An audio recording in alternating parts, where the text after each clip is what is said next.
আসসালামু আলাইকুম। এটিএন বাংলা সংবাদে সবাইকে স্বাগত জানাচ্ছি। তানিয়া ইসলাম রাত্রি।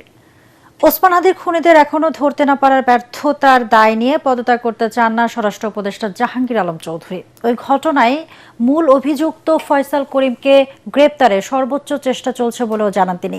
স্বরাষ্ট্র উপদেষ্টা জানান, ওসমান হাদির হত্যার ঘটনায় এখন পর্যন্ত 10 জনকে গ্রেপ্তার হয়েছে। দুপুরে সচিবালয়ে আইন শৃঙ্খলা সংক্রান্ত উপদেষ্টা পরিষদের কমিটির বৈঠক শেষে তিনি এসব কথা বলেন। নিরাপত্তা ঝুঁকিতে থাকা রাজনীতিবিদ সহ 20 জনকে গানম্যান দেওয়া হয়েছে।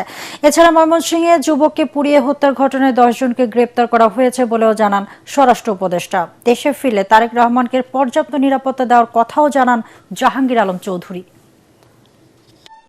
পদত্যাগ করলে তার এখানে বসতাম না। শরীফ ওসমান হাদির হত্যাকাণ্ডের সঙ্গে জড়িতদের বিচারের বিষয়টিকে সর্বোচ্চ গুরুত্ব দিয়ে দেখছে এবং এই ঘটনার ন্যায় বিচার নিশ্চিতকরণে বদ্ধপরিকর। এই হত্যাকাণ্ডে জড়িত কাউকে কোনো প্রকার ছাড় দেওয়া হবে না। আমাদের যে ইন্টেলিজেন্স অর্গানাইজেশনগুলি আছে, ডিজিএফআই, এনএসআই এবং এসবি, তারা নিজেরা বসে একটা কারা কারা ভালনারেবল তাদের একটা লিস্টও করা হয়েছে এবং তাদের হাত এই গানম্যান দেওয়া হয়েছে। অনেকে আবার অবশ্য গানম্যান নিতে চায়। সংবাদ মাধ্যম ও সাংস্কৃতিক সংগঠনের কার্যালয়ে হামলা দেশকে ব্যর্থ রাষ্ট্রে পরিণত করার ষড়যন্ত্র বলে মন্তব্য করেছেন নাগরিক সমাজের প্রতিনিধিরা। এখন আর প্রতিবাদ মানববন্ধন নয়, অপশক্তিকে রুখে দিতে সরাসরি আন্দোলনে নামার তাগিদ দিয়েছেন তারা। রাজধানীর একটি হোটেলের সংবাদ সম্মেলনে পত্রিকার সম্পাদক, রাজনীতিবিদ ও বিশিষ্টজনরা বলেন, সব অপচেষ্টা ব্যর্থ করে দিয়ে সরকারকে তাদের সক্ষমতার প্রমাণ দিতে হবে। মিজান শাহজাহানের রিপোর্ট। প্রথম আলো, ডেইলি স্টার, ছায়ানট ও উদীচী কার্যালয়ে হামলার প্রতিবাদ জানাতেই এই যৌথ সংবাদ সম্মেলন করে পত্রিকা মালিকদের সংগঠন নোয়াপ ও সম্পাদক পরিষদ।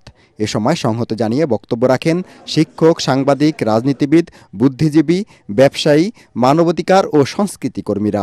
তারা চেয়েছেন মধ্যযুগীয় কায়দায় আগুন, চারপাশ থেকে আগুন লাগিয়ে যাদের সঙ্গে তাদের মতান্তর তৈরি হয় তাদেরকে পুড়িয়ে হত্যা করা। অনির্বাচিত সরকারের শাসন করার যোগ্যতা, ক্ষমতা থাকে ততক্ষণ যখন তার নৈতিক বৈধতা থাকে। এই ঘটনার ভিতর দিয়ে বর্তমান সরকার তার নৈতিক বৈধতা অনেক ক্ষেত্রেই হ্রাস করে ফেলেছে। আমার সরকারের কাছে প্রশ্ন, আজকে কিন্তু বাংলাদেশের মানুষের নিরাপত্তার প্রশ্ন, জাতীয় নিরাপত্তার প্রশ্ন। অবশ্যই গণমাধ্যম স্বাধীনতা, মানুষের মৌলিক স্বাধীনতা, পুরো স্বাধীনতার যে পুরো সকল ক্ষেত্র আছে, পুরো কাঠামো আঘাতের সম্মুখীন। বিএনপি মহাসচিব মির্জা ফখরুল ইসলাম আলমগীর বলেন, এখন এই ষড়যন্ত্রকারীদের রুখে দেবার উপযুক্ত সময়। একাত্মতা ঘোষণা করা নয়, মানববন্ধন করে সংহতি প্রকাশ করা নয়, আজকে সর্বক্ষেত্রে সর্বশক্তি নিয়ে আপনারা যারা বাংলাদেশকে ভালোবাসেন তারা সবাই ঐক্যবদ্ধ হন। এই অপশক্তিকে রুখে দিতে হবে। এনসিপির আহ্বায়ক নাহিদ ইসলাম বলেন, সংবাদ মাধ্যমের উপর হামলার উস্কানিদাতাদের বিরুদ্ধে ব্যবস্থা নিতে হবে। সরকারের ভিতরে একটা অংশের এখানে সংশ্লিষ্টতা রয়েছে।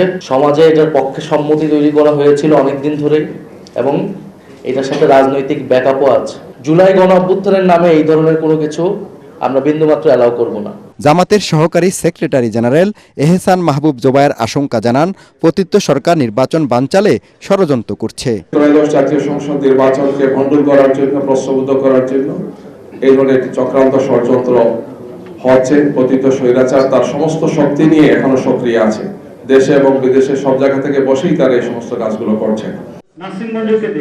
সম্পাদক পরিষদের সাধারণ সম্পাদক ও দৈনিক বণিক বার্তার সম্পাদক দেওয়ান হানিফ মাহমুদের সঞ্চালনায় নোয়াব সভাপতি একে আজাদ বলেন, সংবাদ মাধ্যম ও সাংবাদিকদের নিরাপত্তা জোরদারের দায়িত্ব সরকারকে নিতে হবে। জনাব মাহবুজানাম এখানে আছেন। প্রথম আলোতে প্রথম আগুন দেওয়া হয়, তখন উনি ভেবেছেন যে এরপরে প্রথম ডেইলি স্টারে যাবে। প্রথম আলো আগুনের পরে উনি সরকারের এমন কোনো সংস্থা নাই, এমন কোনো ব্যক্তি নাই যাকে উনি অনুনয় বিনয় করেন নাই যে আপনারা ডেইলি স্টারের সামনে প্রোটেকশন দেন, কিন্তু উনি কোনো সাহায্য সাড়া পাননি। যখন পেয়েছেন পুরার পরে পেয়েছেন। সংবাদ সম্মেলন শেষে কারওয়ান বাজার সাক ফরার সামনে মানববন্ধন করেন নাগরিক সমাজের প্রতিনিধিরা। মিজান শাহজাহান, এটিএন বাংলা, ঢাকা। প্রথম আলো ডেইলি স্টার কার্যালয়ে হামলার ঘটনায় সরাসরি জড়িত 17 জনকে গ্রেপ্তার করেছে পুলিশ। সিসি ফুটেজ দেখে সবাইকে শনাক্ত করা হয়েছে বলে জানিয়েছেন জেএমপির অতিরিক্ত কমিশনার এসএন মোহাম্মদ নজরুল ইসলাম। দুপুরের জেএমপির মিডিয়া সেন্টারে সংবাদ সম্মেলনে তিনি জানান, গ্রেপ্তার হওয়া সবাই হামলার ঘটনায় সরাসরি জড়িত ছিল। ভিডিও ফুটেজ দেখে এই পর্যন্ত মোট 31 জনকে শনাক্ত করা হয়েছে বলেও জানান তিনি। তবে হামলা না ঠেকানোর ব্যর্থতা নিতে তিনি রাজি নন। পুলিশ রাজি নন। সাংবাদিকদের প্রশ্নের জবাবে জেএমপির এই কর্মকর্তা বলেন, সহিংসতা এড়াতেই অ্যাকশনে যায়নি পুলিশ। তাদের মূল লক্ষ্য ছিল হতাহত এড়ানো। নগরবাসীকে নিরাপত্তা দিতে জেএমপি সক্ষম বলেও দাবি করেন নজরুল ইসলাম।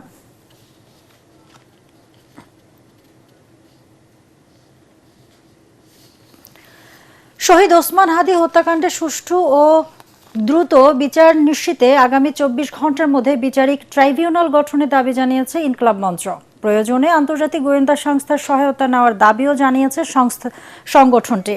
শাহবাগে সংবাদ সম্মেলনে ইনকলাব মঞ্চের সদস্য সচিব আব্দুল্লাহ আল জাবের এসব দাবি জানান। তিনি বলেন, এই ঘটনায় দৃশ্যমান ও কার্যকর পদক্ষেপ না নিলে রাষ্ট্রের উপর জনগণ আস্থা হারাবে।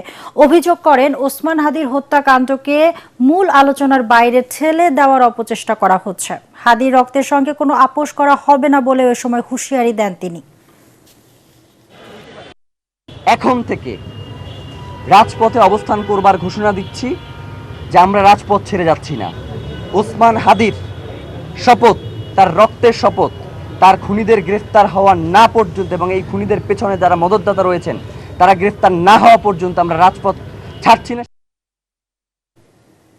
বর্তমান পরিস্থিতিতে ভোট উৎসবে বাধা নেই দাবি করে প্রধান নির্বাচন কমিশনার এএমএম নাসির উদ্দিন বলেছেন, নির্বাচনের দিন এগিয়ে এলে আইন শৃঙ্খলা পরিস্থিতিরও উন্নতি হবে। প্রার্থী ও ভোটারদের শঙ্কিত না হতে আশ্বস্ত করেছেন সিইসি। দেশে প্রথমবারের মতো পোস্টাল ভোটিং পদ্ধতি হওয়ায় রেজিস্ট্রেশন প্রক্রিয়ায় কিছুটা সমস্যা হলেও এর কার্যক্রম নিয়ে সন্তুষ্ট নির্বাচন commission.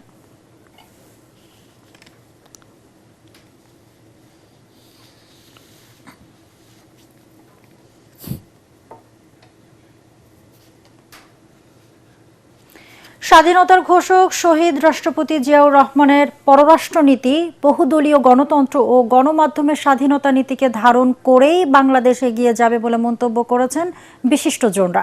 Press institute of Bangladesh পিআইবির উদ্যোগে সাবেক রাষ্ট্রপতি জিয়াউর রহমানের পররাষ্ট্র উন্নয়ন নীতি ও ফারাক্কা চুক্তি নিয়ে প্রকাশিত 3টি বইয়ের প্রকাশনা অনুষ্ঠানে এসব কথা বলেন শিক্ষক, রাজনীতিবিদ, সাংবাদিক সহ বিশিষ্টজনরা।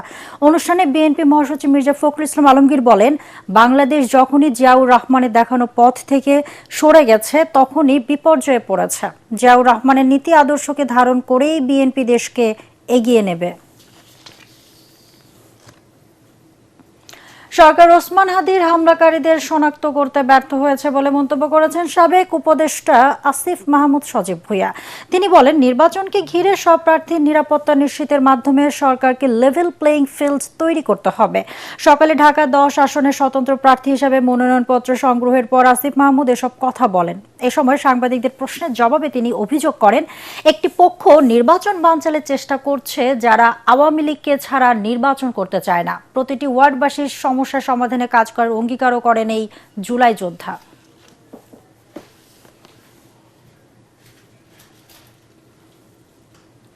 দর্শক, পরবর্তী সংবাদ দেখার আমন্ত্রণ জানিয়ে এখনকার মতো শেষ করছি। এটিএন বাংলা সংবাদ ইউটিউবে দেখতে ব্রাউজ করুন youtube/ATN বাংলা নিউজ। ধন্যবাদ সবাইকে।